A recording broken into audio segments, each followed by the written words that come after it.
Selamat pagi saudara yang dikasihi Tuhan Yesus dan seluruh jemaat GPDI Situbondo. Bagaimana kabar saudara hari-hari ini? Saya berharap sekalipun di tengah segala situasi dan kondisi yang sulit karena pandemi COVID ini, saya tetap berharap saudara-saudara semua bisa merasakan kebaikan-kebaikan Tuhan dan bisa melihat hal-hal yang positif di dalam kehidupan kita. Saudara, hari-hari ini kita memang tidak bisa beribadah di gedung gereja ya, gedung gereja di dalam tanda kutip, tetapi ibadah yang sesungguhnya sebetulnya bukanlah perhimpunan yang kita kerjakan 1 minggu sekali atau 2 minggu sekali di gedung gereja atau persekutuan-persekutuan doa lainnya, melainkan adalah sebuah hubungan pribadi yang kita bangun dengan Tuhan setiap hari. Mari kita buka di dalam Roma 12 ayat 1. Karena itu saudara-saudara, demi kemurahan Allah, aku menasihatkan kamu supaya kamu mempersembahkan tubuhmu sebagai persembahan yang hidup, yang kudus dan yang berkenan kepada Allah. Itu adalah ibadahmu yang sejati. Puji Tuhan. Jadi saudara, dikatakan di Roma 12 ayat 1 ini dikatakan bahwa persembahkan tubuhmu sebagai persembahan yang hidup, yang kudus, yang berkenan kepada Allah. Itu adalah ibadahmu yang sejati. Jadi sebetulnya ibadah yang sejati itu adalah mempersembahkan tubuh kita, hidup kita kepada Tuhan.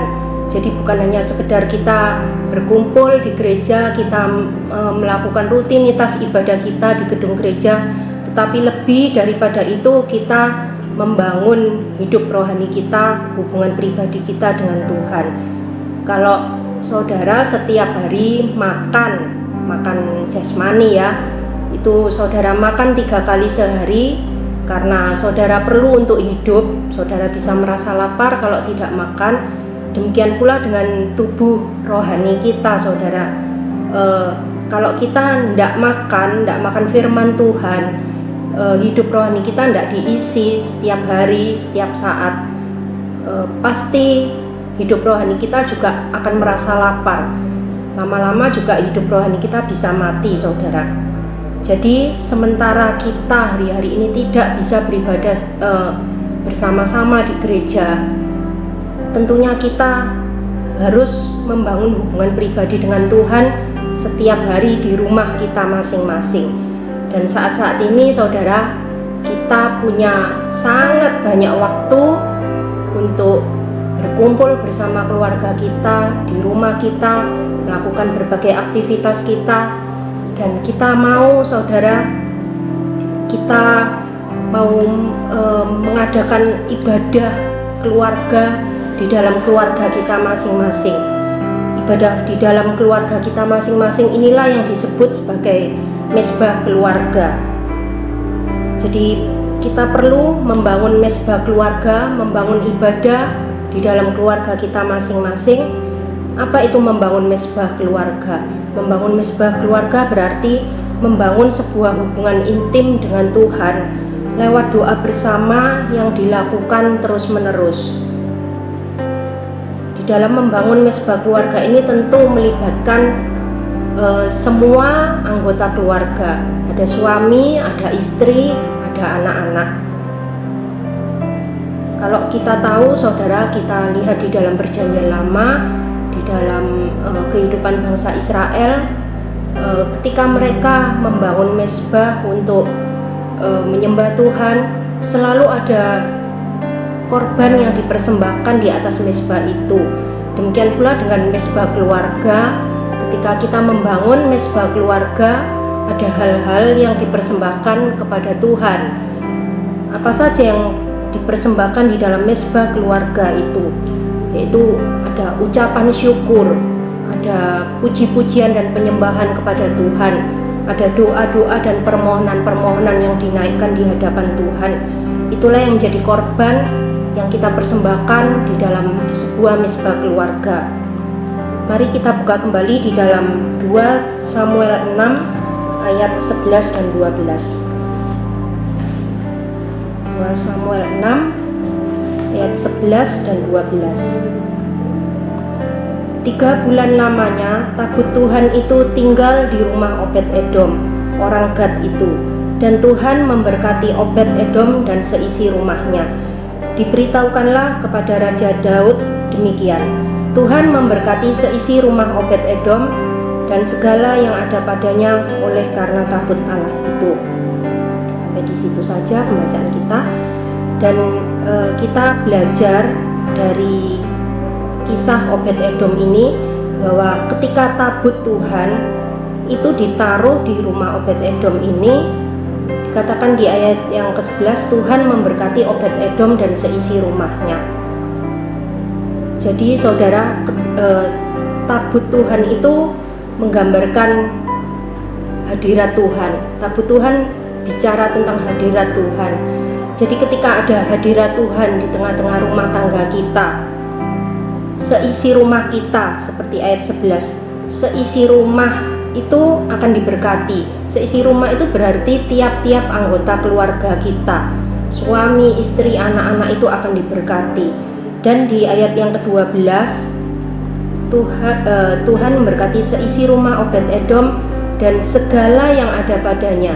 Setelah tiap-tiap pribadi itu diberkati, segala yang ada padanya, berarti segala kehidupan kita, kepunyaan kita itu akan diberkati oleh Tuhan. Apa saja yang diberkati oleh Tuhan? Mungkin kesehatan kita, pekerjaan kita, kebutuhan-kebutuhan keluarga kita, pendidikan, sekolah anak-anak kita, masa depan itu akan diberkati oleh Tuhan sesuai dengan ayat-ayat ini. Bagaimana saudara dapat membangun mesbah keluarga di dalam kehidupan keluarga saudara?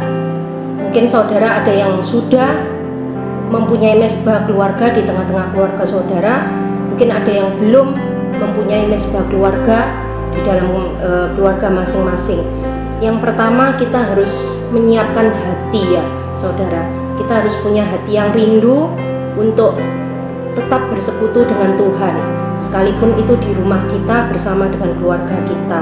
Yang kedua adalah kita perlu menetapkan waktu bersama, waktu yang nyaman ya saudara, yang semua anggota keluarga itu bisa. Dan yang ketiga, perlu ada komitmen. Itu yang penting di dalam membangun sebuah mesbah keluarga. Mari kita buka kembali di dalam Kolose 3 ayat 16.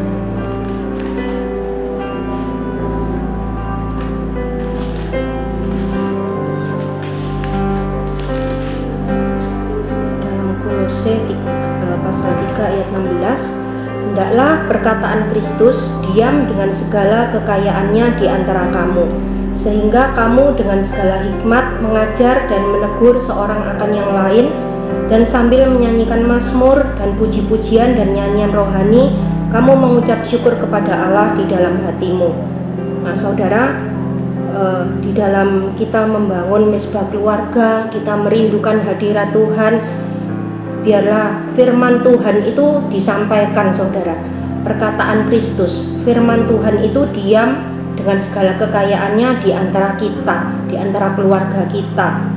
Jadi ada firman Tuhan untuk mengajar dan menegur kita seorang akan yang lain.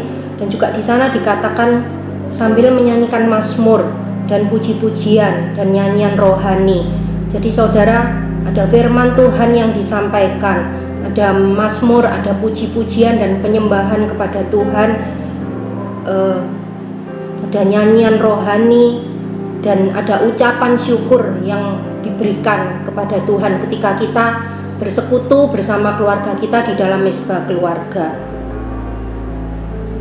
Saya teringat dengan satu ayat di dalam Ulangan pasal 6 ayat 6 sampai 9. Ulangan 6 saya bacakan ayat 6. Apa yang kuperintahkan kepadamu pada hari ini haruslah engkau perhatikan, haruslah engkau mengajarkannya berulang-ulang kepada anak-anakmu dan membicarakannya apabila engkau duduk di rumahmu, apabila engkau sedang dalam perjalanan, apabila engkau berbaring, dan apabila engkau bangun. Haruslah juga engkau mengikatkannya sebagai tanda pada tanganmu, dan haruslah itu menjadi lambang di dahimu. Dan haruslah engkau menuliskannya pada tiang pintu rumahmu dan pada pintu gerbangmu. Amin. Jadi saudara, di sini kita diingatkan untuk tiap-tiap keluarga kita harus selalu memperhatikan apa yang Tuhan firmankan, dan apa yang difirmankan Tuhan itu harus kita ajarkan berulang-ulang saudara.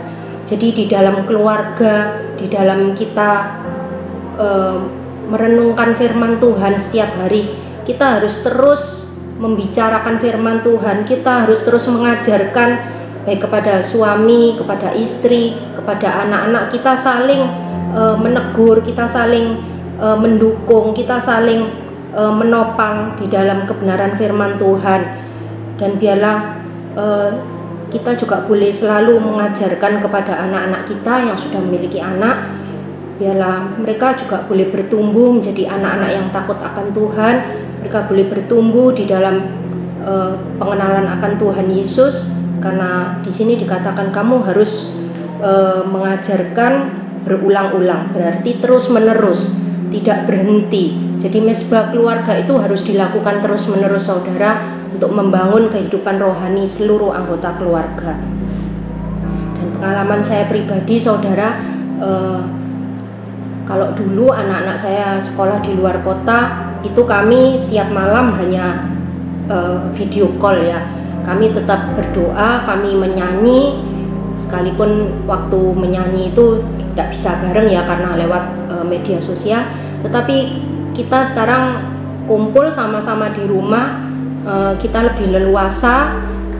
Keluarga kami menetapkan waktu malam hari. Kami mengambil waktu malam hari untuk membangun mesbah keluarga, yaitu sekitar jam 8 malam atau setengah 9 malam kami mulai. Itu sudah menjadi komitmen kami. Jadi tiap malam kami ajak anak-anak semua untuk menyanyi, untuk menyembah Tuhan. Dulu awal-awalnya hanya suami saya dan saya yang memimpin ya, yang membawakan puji-pujian, yang membawakan renungan. Tetapi sudah beberapa waktu belakangan kami memutuskan bahwa anak-anak juga perlu diberikan kesempatan untuk mereka belajar memimpin di dalam mesbah keluarga. Jadi puji Tuhan, tiap malam kami bergantian, bergiliran di dalam menyembah Tuhan, di dalam menyampaikan firman Tuhan, sekalipun hanya 1-2 ayat itu dibagikan sama-sama, dibicarakan sama-sama, dapat berkat apa lewat firman Tuhan yang disampaikan. Ada kesaksian-kesaksian, ada pengalaman hidup yang dibagikan, itu yang boleh saling menguatkan kami satu dengan yang lain di dalam keluarga. Saudara, itu adalah waktu-waktu yang berkualitas ya saudara. Jadi jangan karena kita sekarang banyak waktu di rumah, kita hanya sibuk dengan urusan-urusan duniawi, tetapi pakai waktu-waktu kita untuk membangun mesbah keluarga, untuk membangun hubungan rohani yang lebih dekat dengan Tuhan bersama keluarga kita. Kita memberikan waktu-waktu kita yang paling berkualitas itu untuk Tuhan ya. Tentukan jam yang tetap tiap hari, seperti jam ibadah di gereja itu selalu tetap. Demikian juga dengan mesbah keluarga yang kita lakukan itu, kalau bisa memang jamnya ditetapkan ya, waktunya pun ditetapkan. Kita mau buka kembali dalam Matius 18 ayat 19 dan 20. Matius 18 ayat 19 dan 20. Dan lagi aku berkata kepadamu, jika 2 orang daripadamu di dunia ini sepakat meminta apapun juga, permintaan mereka itu akan dikabulkan oleh Bapa-Ku yang di surga. Sebab di mana 2 atau 3 orang berkumpul dalam nama-Ku, di situ Aku ada di tengah-tengah mereka. Puji Tuhan. Dikatakan kalau 2 orang daripada kita sepakat meminta apapun juga. Sepakat ini berarti bersatu hati ya. Tidak terpecah-pecah, tetapi satu, bersepakat. Kalau kita berdoa bersepakat itu segala permintaan kita, doa-doa kita itu akan dikabulkan oleh Bapa di surga. Dan ayat yang ke-20, sebab di mana 2-3 orang berkumpul dalam namaku, di situ aku ada di tengah-tengah mereka. Inilah janji Tuhan untuk setiap kita yang mencari Tuhan. Tuhan akan hadir di tengah-tengah kita, di dalam keluarga kita. Puji Tuhan saudara, mari saudara mulai membangun mesbah keluarga supaya keluarga saudara diberkati. Dan ada satu ungkapan yang sangat memberkati saya, dikatakan keluarga yang berdoa bersama akan tinggal bersama. Puji Tuhan saudara, biarlah ini boleh menjadi berkat bagi kita semua, tetap setia di dalam Tuhan, dan Tuhan Yesus memberkati. Haleluya.